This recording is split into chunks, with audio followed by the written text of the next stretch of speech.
has been flagged on the Creepypasta wiki as not safe for work, so take that warning as you will. After all, this is a horror podcast.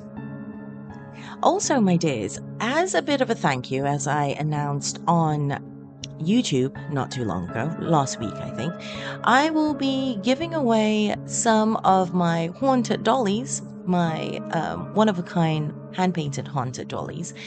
They're all looking for homes, so as a thank you for those of you who have supported me through the years, unwavering even when I disappear for a while, I will be sending these home to you. No adoption fee waived. The only thing that you would have to pay for is the postage. So stay tuned. At the end of this episode, I'm going to tell you exactly how all of that is going to work. Okay? But for now, though, my dears, it is time for our tale. So come, lean in closer, and we'll begin.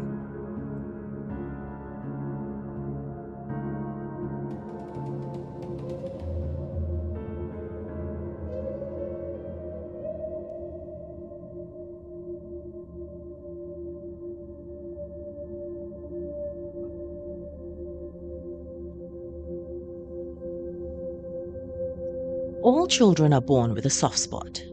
Even you were. It is an undeveloped mark on a baby's head and contains no bone in place of the skull surrounding it. When a child grows, the soft spot, as it is called, will eventually go away. This wasn't the case for my little brother. I wasn't happy, even though everyone else was ecstatic. When my baby brother was conceived, all the attention vested in me had been transferred to his soon-to-be arrival. It angered and frustrated me to see him pull the attention away. Though I was only 7 at the time, I felt major emotions of hatred already towards my little brother, who hadn't even been born yet. Leading up to his birth, I only became more and more irritated. On a daily basis, my parents ignored my performance in school, didn't manage to find time to speak to me, and couldn't set aside a specific meal to eat together. They severed their connection with me and only drew themselves at a further and further distance from me every day. By the time my mother's water had broken and my father had left with her, I felt very little connection to these people. They, of course, hired a babysitter who seemed to express just as little care for me as my parents had. By this time, I was independent enough to feed myself and clean up after my own messes, things that my parents found themselves incapable of doing. For months, my irritation had built up and grown.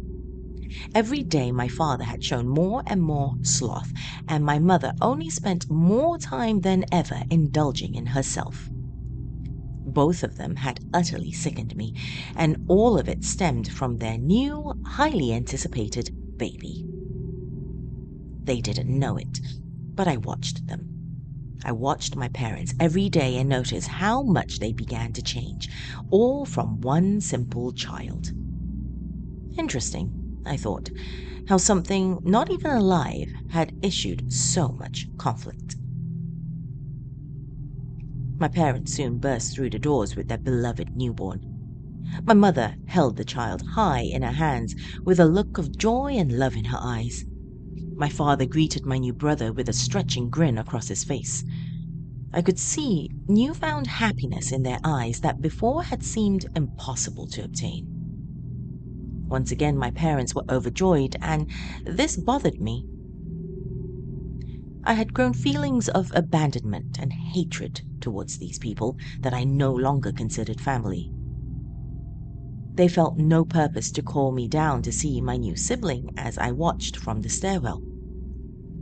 The bastard parents of mine and their most beloved possession headed upstairs, directed straight towards where I was sitting.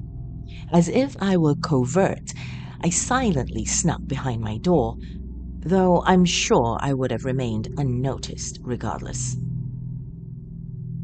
I peered through the crack in my door, watching them rest the child to sleep in his crib.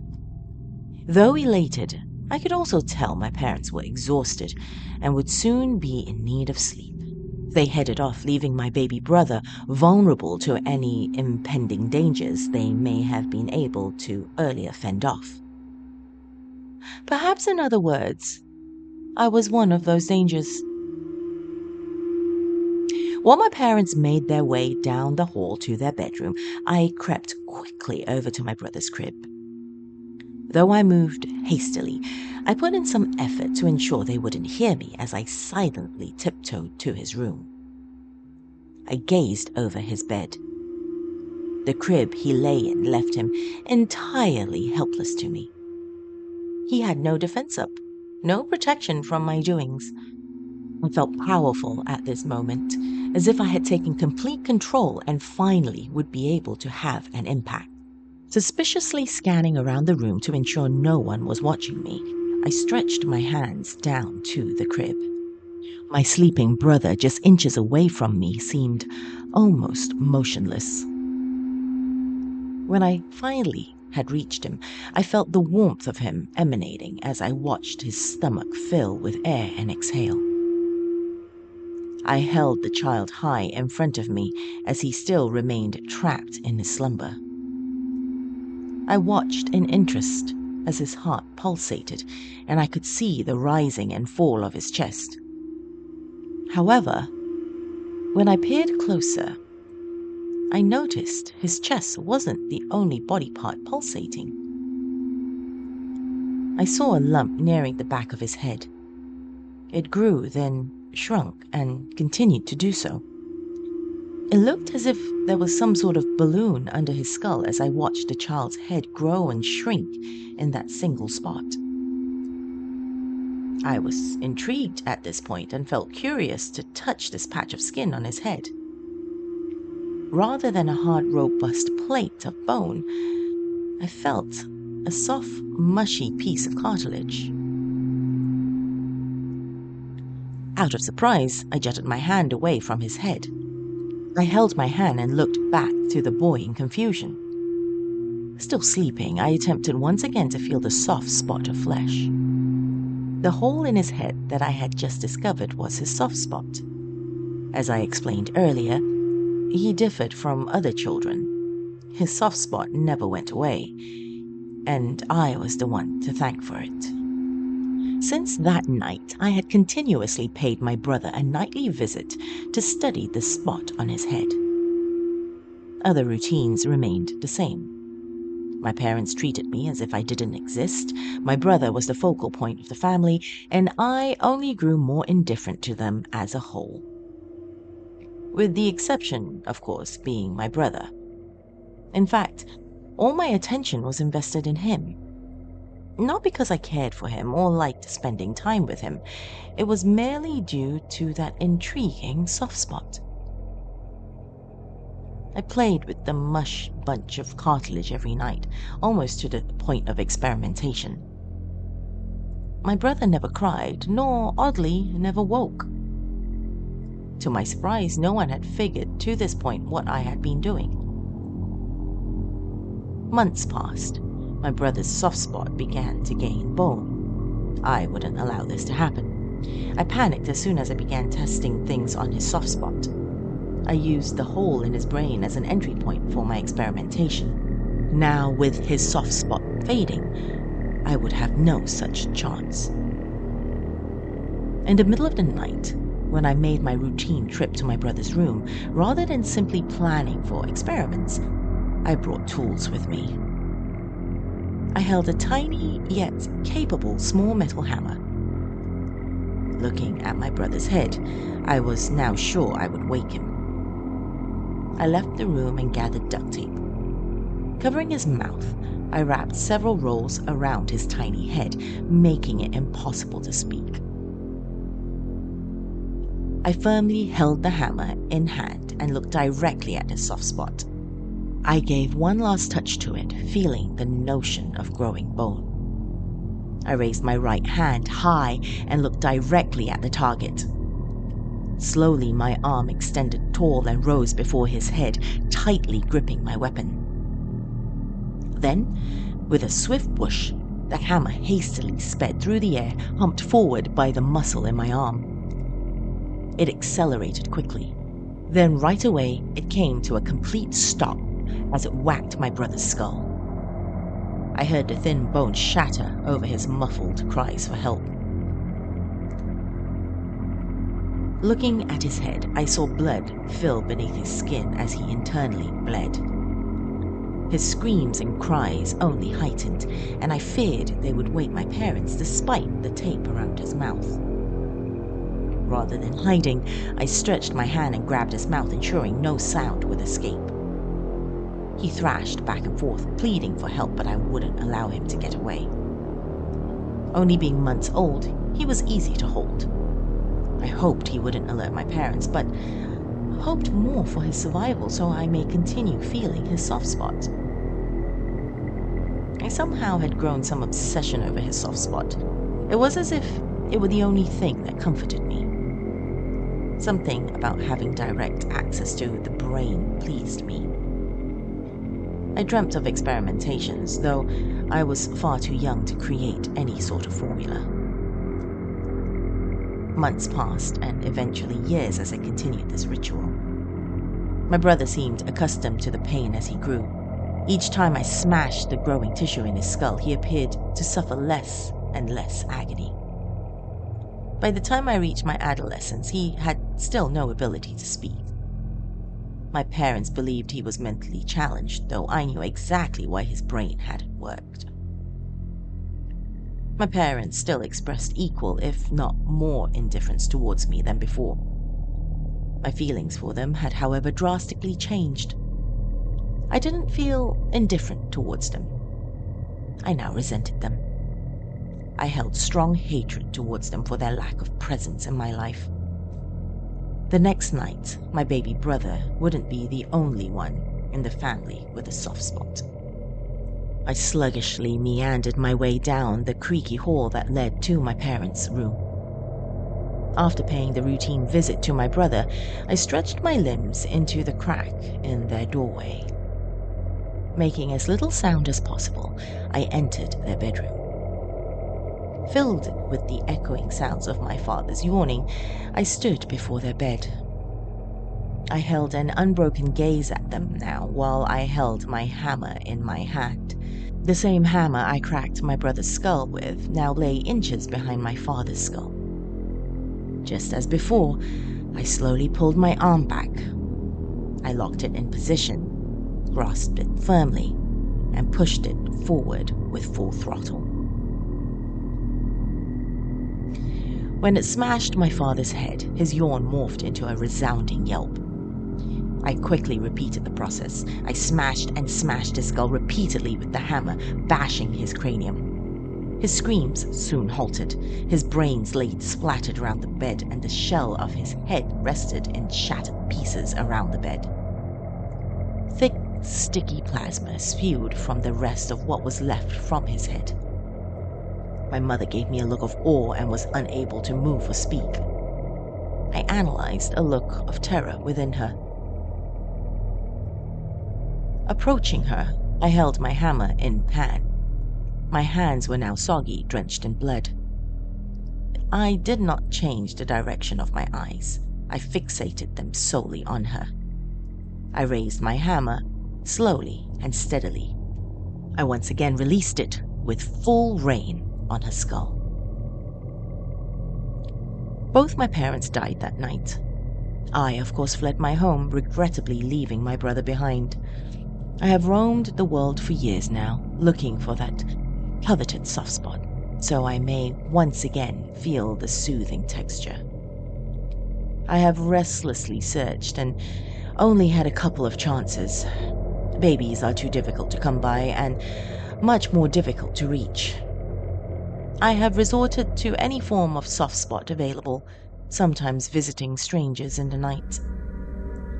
After a quick and sharp crack to the skull, the brain has a strange way of healing that open area of cartilage. Put your hand on your head, move it to the back center. Do you feel a dimple, an indentation? If you do, I once visited you and created that soft spot.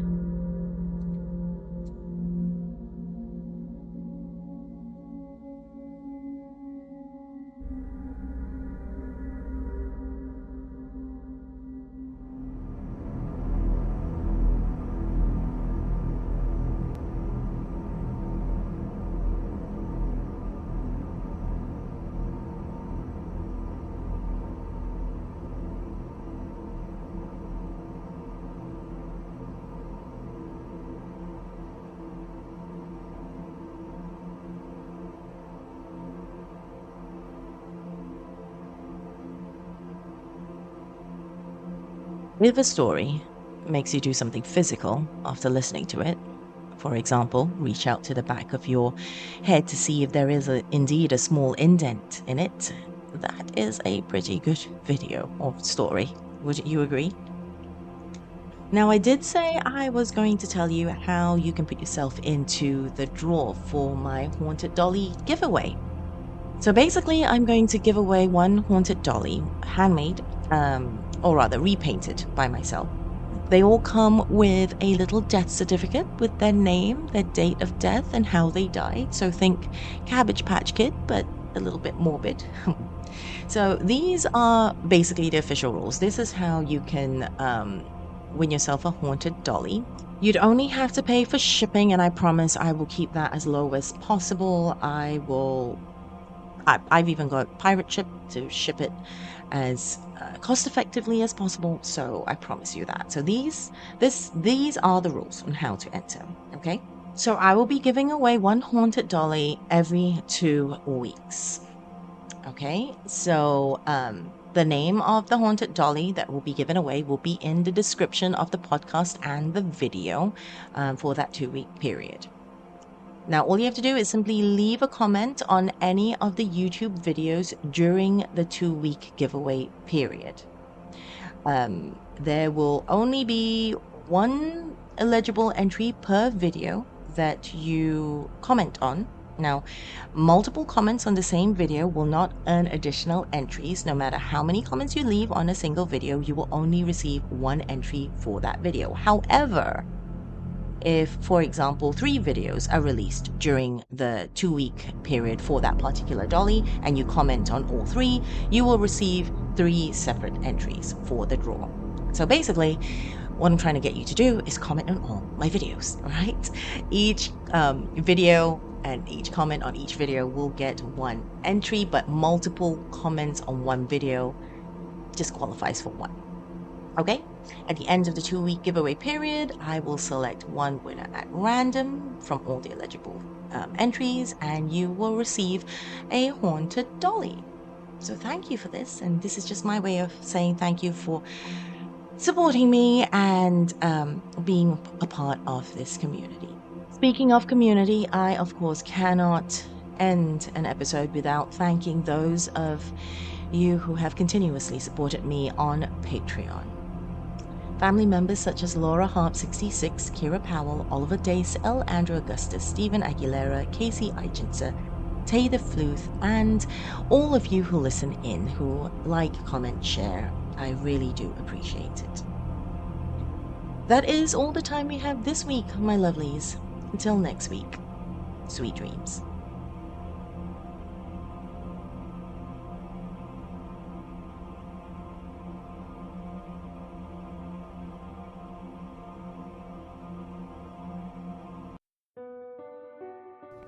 Good evening, my lovelies. Welcome. I'm LadyMCreepsta. Even in my realm, I do find the conveniences of Amazon hard to pass up, don't you? Now imagine if they became even more convenient. This evening we have a tale about a possible soon-to-be-launched service from Amazon by author Stex85 on Creepypasta Wiki. Let's dive in, shall we? Come now, my dears. Lean in closer, and we'll begin.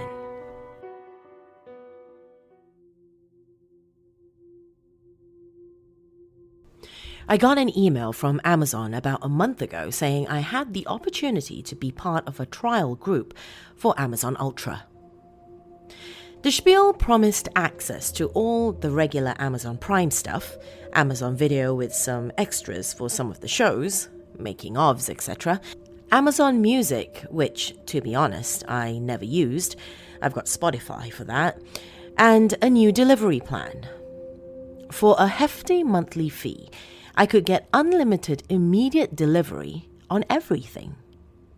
Drones, apparently, hence the cost. They said it was fast and discreet. It also said that it could link to my emails, social media, and phone to be able to predict what items I would need and automatically order them.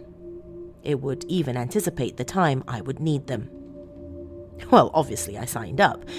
I mean, it was expensive, but I had to try it. Emma, my wife, was definitely not very happy. We had a bit of an argument about that one. I'll sign her up for her own account. That way, she can see for herself. It took a while to get set up. I had to download the app and give over the passwords to my Facebook, Twitter, and Google. When the app was installing, it also asked for some weird permissions I hadn't seen before. I only skimmed it before clicking OK, so I can't remember what it said off the top of my head. I just remember thinking it was odd. After a month of monitoring my habits, the app then advised me to leave all the doors in my house open and at least one top floor window for optimal delivery access. I went with the bathroom because, it's probably the one room you want air out. My wife wasn't a fan of the draft though. Anyway, to start with, it was amazing. I woke up the next day and went to brush my teeth and realized I was out of toothpaste. I hopped in the shower, and as I got out, I heard a whirring sound, felt a slight breeze, and lo and behold, there was a new tube of toothpaste in a little package on the sink. I had a curry on my own last night. Emma was out at an office party, and suffice to say, I was especially pleased to see a parcel containing a new pack of soft toilet paper chilled by the very early morning sky. The drone was hovering by its gifts, waiting for me to acknowledge the delivery. I pressed the green button to signify I wanted the product, and it flew off, back to wherever it came from. When the missus said she was going on a business trip, there was an 8-pack of beer and a Blu-ray waiting on the coffee table for me without even a thought, all accompanied by a soothing whir. It had started to anticipate my wants. If you'd asked me then, I'd given the service 5 stars, no question. There were restrictions, however. You couldn't just order yourself items to anywhere. It had to be your designated shipping address, a safety feature I rather enjoyed. If they couldn't find a way in, they would leave the item on the doorstep and bump against the door till someone pressed the green button. I thought it was strange, but the email did stress how discreet the service was, so I didn't complain too hard. After all, these things were so convenient. So when I heard a gentle knocking on my door, I knew what to expect. Instead of some treat I hadn't thought of in its delivery basket, it was a long box. The box was ripped slightly. This wasn't unusual with some of my packages. The items were always okay, so I just assumed it was due to the speed of processing. I saw a metal glint through the hole. I unwrapped it and realized that what I held was a long, sharp butcher's knife. I saw a torn portion of the label. It was addressed to Emma. Now, Emma doesn't cook, perished the thought, so needless to say I was puzzled. She was on another work trip and said she would be unreachable for the next week, so I accepted it. A few days later, 2 more packages turned up, also addressed to Emma. I shouldn't have opened them, but my curiosity got the better of me. It was a bone saw and duct tape. I had no idea why she would want them. The tape I could understand, but who needs a bone saw? She works in an office, for God's sake. Slowly, more packages arrived. each one filling me with an increasing sense of dread. A pair of ladies' black leather gloves, Emma never wears gloves, rat poison, we have no rats, and a huge jug of drain cleaner, the industrial kind, the kind that melts flesh. I checked the label. I tried calling her to check that these were legitimate deliveries, but, as promised, her phone cut straight to the answer machine. So I accepted them. They were easily returned, and, despite my nagging sense of unease, there had to be a reasonable explanation for it. I was just letting my imagination run riot. I awoke on the day of Emma's return with a sick feeling in my stomach. I hadn't been sleeping for the previous few nights and was exhausted. I groggily opened my eyes and saw a drone hovering at the foot of the bed. I looked in its delivery basket, and what I saw made my stomach drop. It was a plain, square cardboard box addressed to Emma. The corner was ripped. Through the rip, I could see a black, sleek barrel of a pistol. I tore the box apart and looked at the invoice. This delivery had a time attached. It had arrived an hour early. My heart lurched. Everything else I could dismiss as an error or a glitch, but this gave me a time. This gave me a method. Amazon was doing its job as advertised. It knew she planned to kill me and wanted to make things as easy as possible. I was just lucky to have signed us both up. As I hit the reject button on the drone, I heard the key in the door. My relief at watching the weapon fly out of the open window was swiftly replaced by rage. That fucking bitch. After all our years together, she would do this to me? She was probably fucking someone else as well. She's never in the house. As she walked up the stairs, I imagined her with 1,000 lovers, drinking champagne and laughing as they plotted their lives after the minor inconvenience that was my life had been removed. She walked into the bedroom and I screamed at her that I knew what she planned to do. That slut laughed in my face. In my face. The red mist of my fury descended, and through the rush of blood in my ears, I heard a faint whir. I felt the drone put the hammer in my upraised hand, and as I brought it down onto my former lover's head, I see her smile turn into a look of fear. Grey matter slowly oozed from the wound as she fell backwards onto a tarpaulin that was already being pulled into place by 2 drones. They really were so convenient. As I poured the drain cleaner onto the body, a thought gave me pause. You know what? I don't think I did ever sign her up for an account.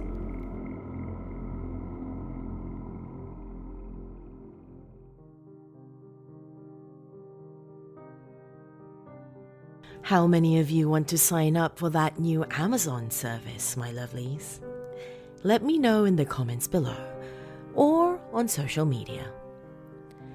My handle is LadyMCreepsta on both Facebook and Twitter.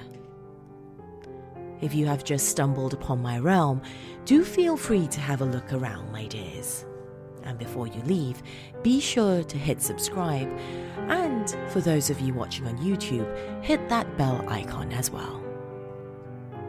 That's all we have for you this evening, my dears. Till next time, sweet dreams.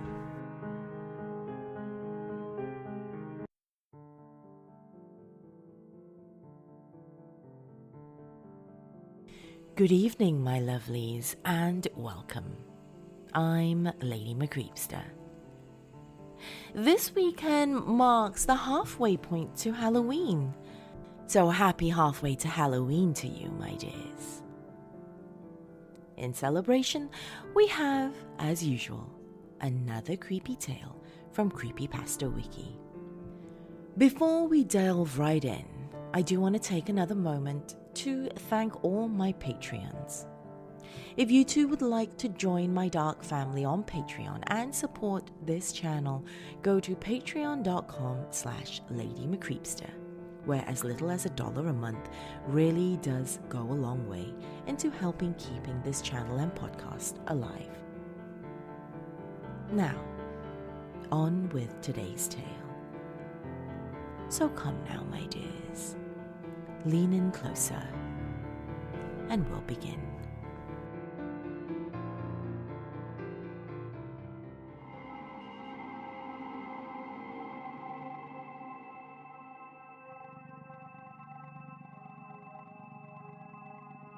Constance would not tell anyone who the father was. Not when her mother cried, nor when her father yelled. Not even when her older sister, Emily, sat on her bed and held her in her arms, rocking her gently. Constance was 4 months pregnant when she told her family, and was already beginning to show. Emily was furious at herself for not picking up on the signs earlier. The baggy clothes Constance was preferring over her usual tailored look, her out-of-control appetite, her strange secretiveness. It all seemed so obvious now. Still, how could anyone have expected to guess this? This was Constance, after all. Constance, the meekly obedient. Constance, the prim and proper. Constance, the chronically shy. She was supposed to be the good daughter. And then, of course, there was that other thing. But I thought you didn't even like boys, Emily pressed. Constance wrinkled her nose in distaste. I don't, she replied empathetically. But I wouldn't exactly call them a boy, she added with a sly smile. Emily jerked away in shock. What? She cried. Constance lifted her hand up to her mouth to stifle a giggle. How old is this guy? Emily asked, unable to keep the stern edge out of her voice. I don't know, Constance confessed, and her smile, suddenly fading, began to wring her hands. Pretty old, I think. You think? Constance shrugged. Connie, who? No, Constance yelled so suddenly and so loud that Emily gave a startled jump.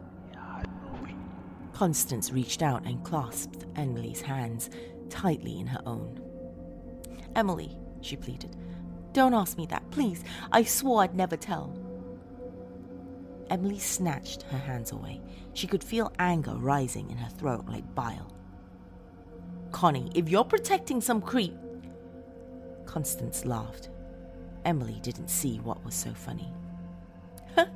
It's not like that, she insisted when her fit of giggles subsided. It's more like... She paused and stared off, somewhere into the middle distance over Emily's shoulder. It's like... Have you ever had a secret that you didn't want to tell anyone because it would make it less special, less yours? Emily nodded slowly, although she wasn't at all sure that she had. Wasn't the fun part of having a secret and telling it to somebody? And I don't want to share it with anybody. Not even me? Emily wheedled, but Constance just continued to stare at nothing, a soft smile playing at the corners of her mouth. The last few months leading up to Constance's confinement were tense, to say the least. Constance's condition could not be kept a secret for long, and in the way of small towns, once one person found out, the news spread like a virus, persistent and insidious. Rumors abounded about the identity of the father, and it seemed that no male with any link to Constance was exempt from having gleefully accusatory fingers pointed in his direction. Her schoolmates, her teachers, and even her doctor. One particularly malicious gossip suggested that the reason Constance would not talk about the father was that it was her own father. When Emily heard this rumor, she tracked it back to its source, a pimply little boy in year 8, and delivered one devastating punch to his blemished features, earning herself a week's suspension and the boy a bloodied nose and a split lip. Things were even more strained at home. Dinners had become a silent affair, with neither of her parents so much as glancing up from their plates to look at Constance. Emily had to grit her teeth in rage that the familial bond that linked parents and daughters could have proven to be so weak. What surprised Emily more than anything, though, was how unfazed Constance seemed to be by all of this. Where every whispered slur or raised eyebrow caused Emily to bristle, Constance breezed through her days with her head held high, as though completely oblivious to the shame that her family felt, that people expected her to feel. Amidst all the murk and mire and casual cruelty, Constance glowed. Emily had never loved her sister more. When the child arrived and Emily was finally allowed in to visit, she was dumbstruck. There was Constance, sweaty and tired-eyed but beaming, and in her arms a tiny wrinkled form. Constance's son, James. Constance informed her without looking up. The fact that her little sister, her own Connie, had created this tiny person as though from nothing filled Emily with quiet awe. When Constance finally tore her love-struck gaze from her tiny new baby and looked up, Emily saw that her sister's eyes were filled with tears, and she felt a lump rise in her own throat. The sisters' eyes locked, and they were both overcome with a joy so bright and intense that it seemed like it would last forever. It did not. Failure to thrive was the term the pediatrician used, and what it amounted to was that. Despite apparently feeding normally, James was not putting on any weight. In fact, over the next 12 weeks, James dropped down to almost 200 grams below his birth weight.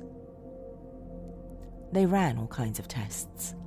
Emily accompanied her sister and nephew to what seemed like an endless cycle of doctors' offices and waiting rooms and consulting suites, where sympathetic people with stethoscopes about their necks spoke in hushed tones of things like caloric retention and metabolic demand. All Constance ever seemed to be able to say in response was, "Oh." As days passed, all Emily could do was watch as her sister grew paler and more anxious. As James lost weight, Constance too seemed to diminish. She became absent-minded and vague, forgetting tasks part way through and often trailing off mid-sentence. She drew in on herself until she had little more substance than her own shadow. Emily wanted to help Constance, but it was like she could no longer reach her. With every day, Constance sank deeper and deeper into some dark pit, and however hard she tried, Emily just couldn't follow her. All the tests came back negative, and with every result, Emily saw relief, fighting with anxiety in her sister's drawn face. So James didn't have cystic fibrosis, or diabetes, or hypothyroidism. But what was wrong with him? Emily was not sure what had woken her up. She lay there for some time in the early morning chill, staring blankly at the ceiling while a sense of dread slowly crept up on her, starting as a feeling of discomfort in her belly and culminating in a dull thudding in her breast. It was then that she noticed the sickly yellow light seeping in under her bedroom door. She rolled over to face the glow and noticed, as she did, that her alarm clock displayed 2:15 a.m. Too late for her parents and too early for Constance, surely. Reluctantly, Emily dragged her sleep-heavy body out of bed and shuffled towards her bedroom door. When she opened it, she saw that the source of light was not one of the other bedrooms, but rather the kitchen across the hallway. Grumbling to herself, Emily made her shambling progress towards the kitchen, where she found the fridge door wide open and humming slightly. Still groggy, she vaguely noticed that the fridge's contents were in a greater state of array than usual before closing the door and making her way back to her bedroom. Halfway down the hallway, Emily halted as she heard a noise coming from Constance's room. A soft susurration. She recognized her sister's voice, but the pitch was too low for her to make out the words.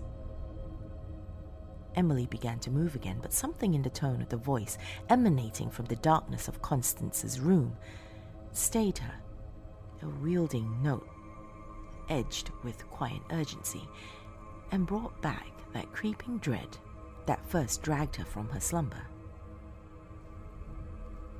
"Connie?" Emily asked anxiously as she opened the door. When she heard no response, just a continuation of Constance's hushed whispers, Emily flicked on the light. Constance was bent over James's crib, and it took several moments before she straightened up and, blinking at the light, turned to face her sister. Emily stifled her own cry of surprise when she saw Constance's face. The young girl's eyes were bloodshot from lack of sleep, and dark rings hung below them. It was not this that took Emily aback, however, but the expression in those strained eyes. A startled, trapped look, almost feral in its intensity, flickered across Constance's eyes, rendering the familiar features alien to Emily. It was Constance who broke the silence. "He won't eat," she said to Emily, her tone desperate. "I don't know what he eats."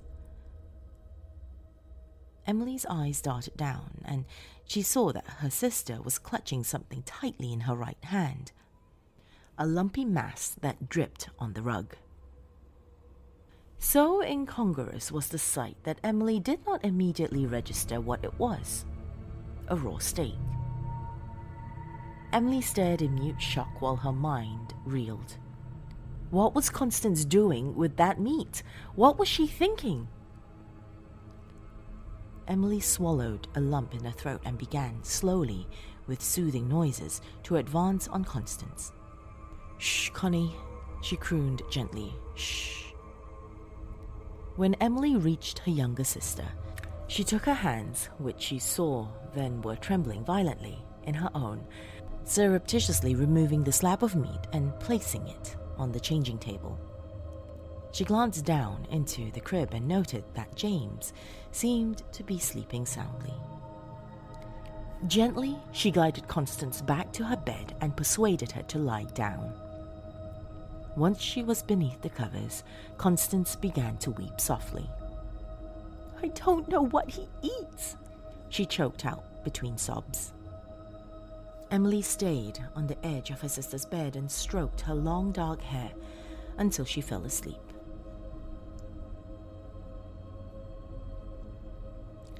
That feeling of uneasiness stayed with Emily all through the next day. It was Saturday and her friends wanted to go to the movies, but she blew them off. Her parents were both away for the weekend, and the idea of sitting there in the dark while Constance stayed at home alone with James was intolerable to Emily. Instead, she spent the entire day just hanging around the house, unable to commit herself to any activity for more than a few minutes. She found herself hovering around Constance and watching her critically. She couldn't seem to get out of her head that image of Constance standing over James's crib with the lights out, clutching a chunk of meat. For her part, Constance behaved as if the previous night had not happened at all. She changed James and bathed him. She gave him his formula and even played with him on the lounge room floor, tickling his feet and blowing raspberries on his too flat tummy. She would lift him up in the air and kiss his middle, almost as if, for a moment at least, she did not notice the worrying concave of her son's belly. As Emily watched Constance, however, she could not keep herself from thinking that her sister's smile looked strangely painted on and that there was something more than just fatigue behind her red-rimmed eyes. Emily slept fitfully that night. Her sleep was disturbed by strange nightmares that, although she forgot their content almost immediately after she awoke, left her feeling shaky and disoriented. When the sudden wail from James pierced the night, Emily immediately sat bolt upright, then propelled herself out of bed almost before she had registered what the sound was. She had heard James's cry often enough to be familiar with them, could even tune them out most nights, but they were different this time. These cries were much, much louder than normal, also strangely wet. It was as though the infant were choking on some sort of fluid. Emily threw the door to Constance's room open. "Connie, what's wrong?" she gasped, feeling with each breath that she may choke on her own heart. She was in such a rush she forgot to switch on the light as she charged through the door and towards her sister. "I heard..." "Oh," came Constance's startled cry as she dropped something to the floor. A bloody kitchen knife. What have you done?" Emily whispered. She took a step towards Constance, then turned and ran up to the crib, where James had suddenly stopped his piercing wails. Emily, shaking now, stared down at her nephew. There was a red jagged line that ran along the child's belly, starting at the base of his throat and running all the way down below his navel. To Emily's horror, the gash began to gape, exposing a bloody red interior out of which protruded the shattered remnants of James's rib cage, now just jagged fragments of bone. "Oh my God, Connie, what have you done?" Emily braced herself against the side of the crib as she fought off waves of nausea and disbelief. She felt her head spin and her vision began to blur as breath caught in her throat, but still she could not tear her eyes away from her nephew's twisted form. After what seemed an interminable time, Emily's breath returned to her, though it was shallow and ragged. As her vision cleared and adjusted to the faint light that filtered in from the open curtain, she realized she had made a mistake. In her initial shock, Emily had thought the white shards in James's split torso to be ribs, but now she saw that this was not the case at all. They were teeth. Great, jagged teeth set in a crooked sideways mouth that ran most of the length of James's tiny body. As Emily watched, the terrible nether mouth began to gape again, wider this time, and from out of its impossible depths snaked a black, slimy tendril that could only be a tongue. Letting out a strangled cry, Emily stumbled backward, then watched as the tongue rose up and out of the crib, flailing back and forth as though tasting the air. The tongue reached all the way to the changing table and began to tap on its surface, exploring. It was only then that Emily saw the rat, a fuzzy mound lying on the changing table, its head crudely cut off. As Emily watched, the tongue slowly slid towards the inert rodent, and then, with a horrible deftness, wrapped around it and lifted it off the table, pulling it back towards the crib and the terrible waiting maw. The tongue made a wet slurping sound as it retreated back into the crooked fangs. From somewhere behind Emily came a weak cry of, "Oh!" Emily had forgotten Constance was even there. Emily turned and saw Constance standing there, her hands clasped so tightly together that the knuckles were white. Her moist, febrile eyes glittered in the dim light. Emily saw that there was no fear in those eyes, only wonder. "Oh, Emily!" Constance sighed again, then continued rapturously. "He looks just like his father."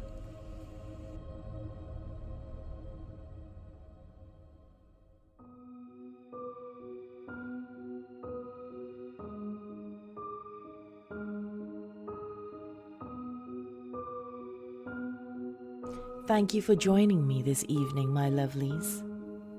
If you have just stumbled upon my realm, welcome, my dears. Do remember to hit that subscribe button before leaving, and if you're watching on YouTube, hit that bell icon as well. It's supposed to let you know of new uploads, but I hear it maybe doesn't work so well these days. So, either way, do make sure to come back frequently to check out new uploads. If you'd like to reach out to me, you can do so on social media. I am LadyMCreepsta on both Facebook, Twitter, and I'm also recently new to Instagram.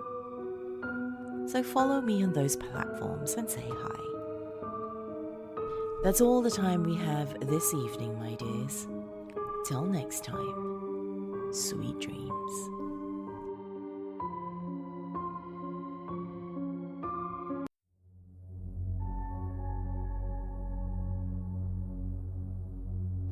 Good evening, my lovelies, and welcome to LadyMCreepsta's Night Noise Horror Podcast. To those of you who are currently celebrating the Lunar New Year in your realm, Happy New Year, my lovelies. May this year bring you much joy and be filled with all things that you love. Before we go ahead with today's tale, a quick thank you to my dark family on Patreon.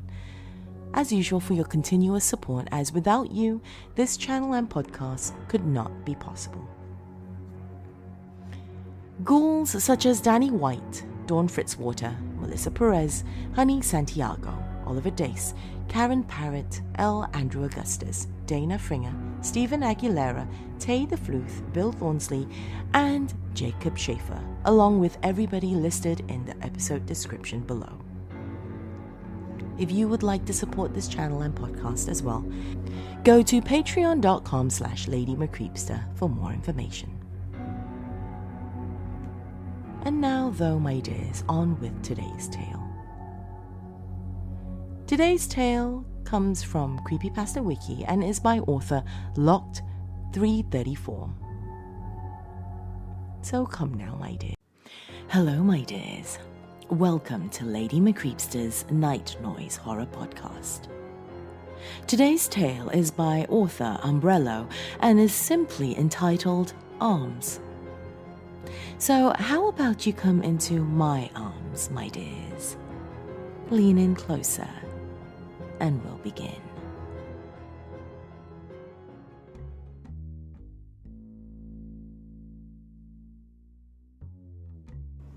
I remember when it started.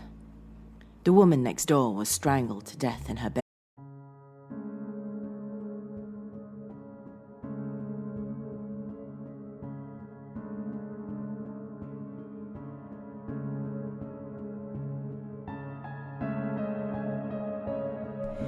Good evening, my lovelies, and welcome. I'm LadyMCreepsta.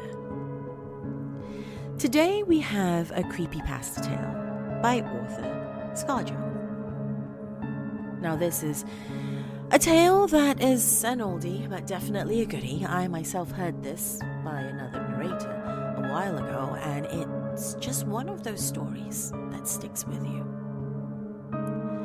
Let me know if you've heard this one before. Come now, my darlings. Lean in closer, and we'll begin.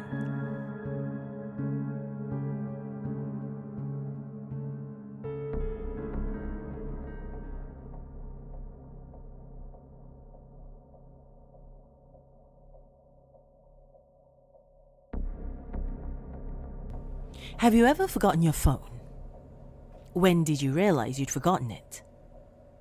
I'm guessing you didn't just smack your forehead and exclaim, "Damn," apropos of nothing. The realization probably didn't dawn on you spontaneously. More likely, you reached for your phone, pawing open your pocket or handbag, and were momentarily confused by it not being there. Then you did a mental restep of the morning's events. Shit. In my case, my phone's alarm woke me up as normal, but the battery was lower than I expected. It was a new phone, and it had this annoying habit of leaving applications running that drained its power overnight.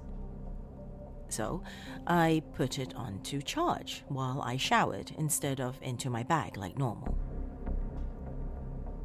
It was a momentary slip from the routine, but that was all it took. Once in the shower, my brain got back to the routine it follows every morning, and that was it. Forgotten. This wasn't just me being clumsy, as I later researched. It's a recognized behavioral function.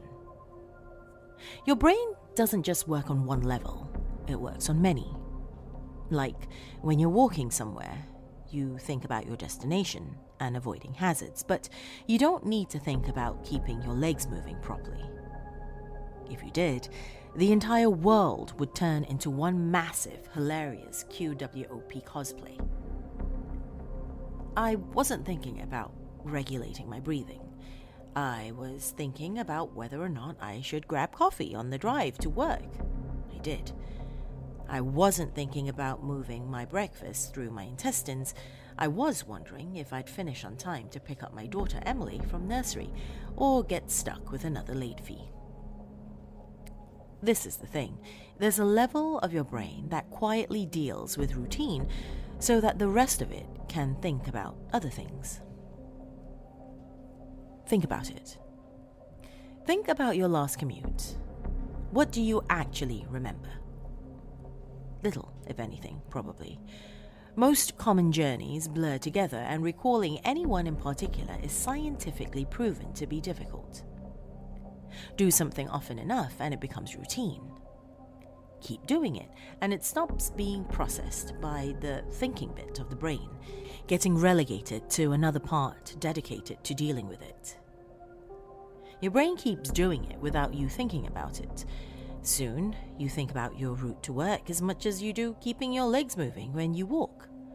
As in, not at all. Most people call it autopilot, but there's a danger there.